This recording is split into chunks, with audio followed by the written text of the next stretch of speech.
Hola clase, en esta lección vamos a aprender una forma nueva del verbo. Se llama el presente progresivo o en inglés the present progressive. So as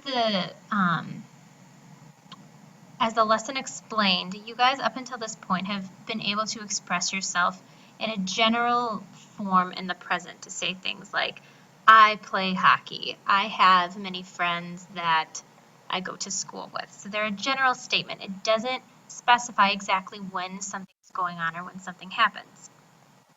Today we are going to learn how to talk about something in the present but in more specific terms. Your job in Paso Uno is to write down each sentence as you see it exactly on the screen and then try to figure out what it means in English. If you want to pause it as you go along, for example, write down number 1 and then try to figure out what it means in English before proceeding on to number 2, that's fine.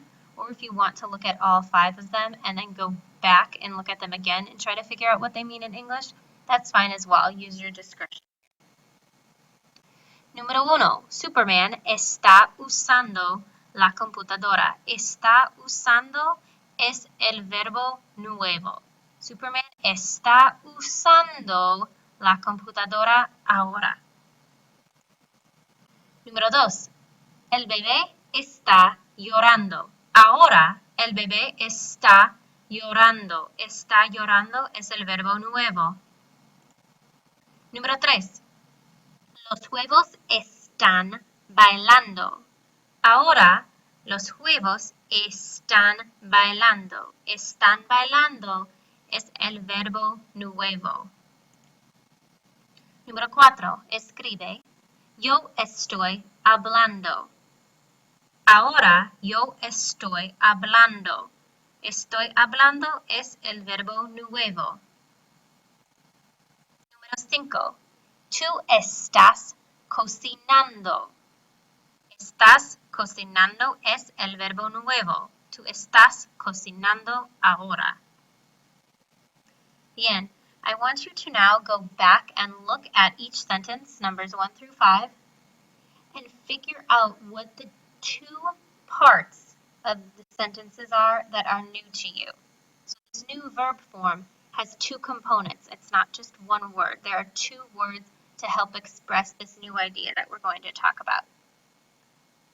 So pause here, figure out what part 1 is and part 2 is of the verb.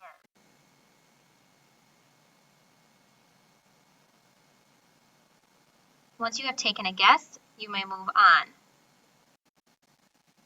Aquí están las respuestas. Hay dos partes de la forma nueva de los verbos. Bien, parte 1 is a form of the verb estar, which means to be. Parte 2 is a form of ando or yendo. We're going to take a further look at this in the next section. So like I said before, the present tense talks about things that generally happen.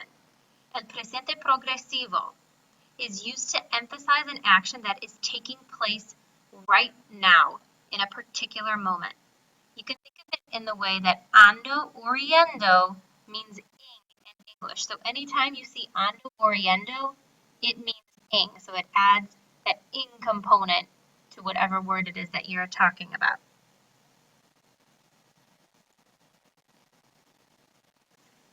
The estar part of this new verb form is what's going to tell us who the subject is. Different forms of estar, go ahead and write this on your sheet of paper, are yo estoy, tú estás, él, ella, usted está, nosotros estamos, ellos, ellas, ustedes están. Note here, la forma de tú, él, ella, usted y ellos, ellas, ustedes llevan acento sobre la A. Be sure to include that. So this part 1, is the part that gives us the subject. It tells us who.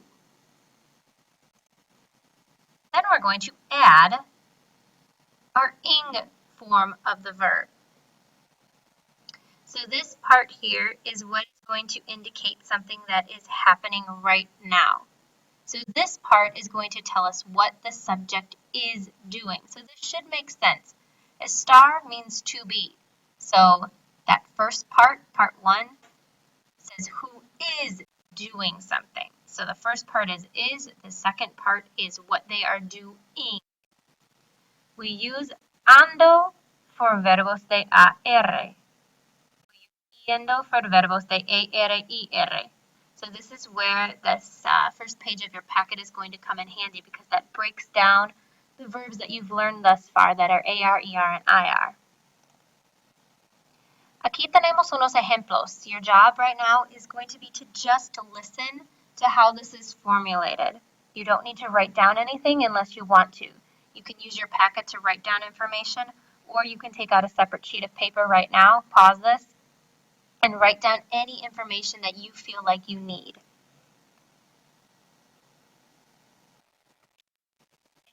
Ejemplo número 1. Nosotros estamos cantando. Estamos. So this tells us who's doing the action. It's we. We take cantar, take off the AR, so we're left with cant, and we add our ending, which is ando.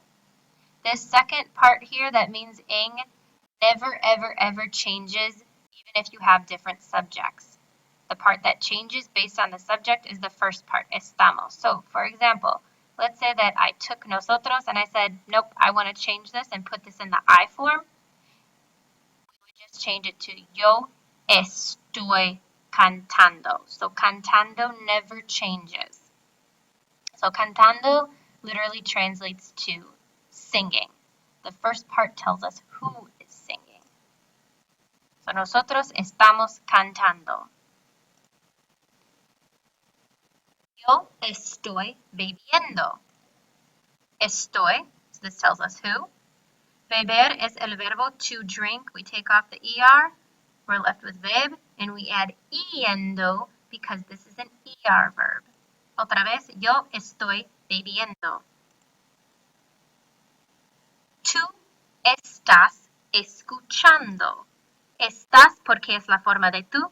Escuchar es el verbo que significa to listen. Nos quita AR, nos queda escuch y agregamos ando porque es un verbo de AR. Otra vez, tú estás escuchando. Otro ejemplo. Ellos están tocando. Usamos están porque es la forma de ellos. Tocar es el verbo que significa to play. Nos quita AR y nos queda toc. Agregamos ando porque es un verbo de AR. Otra vez, ellos están tocando. Él está cantando. Está porque es la forma de él. Cantar es el verbo que significa to sing. Nos quita AR, nos queda cant y agregamos ando porque es un verbo de AR. Otra vez, él está cantando. Yo estoy bebiendo. Usamos estoy porque es la forma de yo. Beber es el verbo que significa to drink. Beb y bebiendo. Usamos yendo porque es un verbo de ER.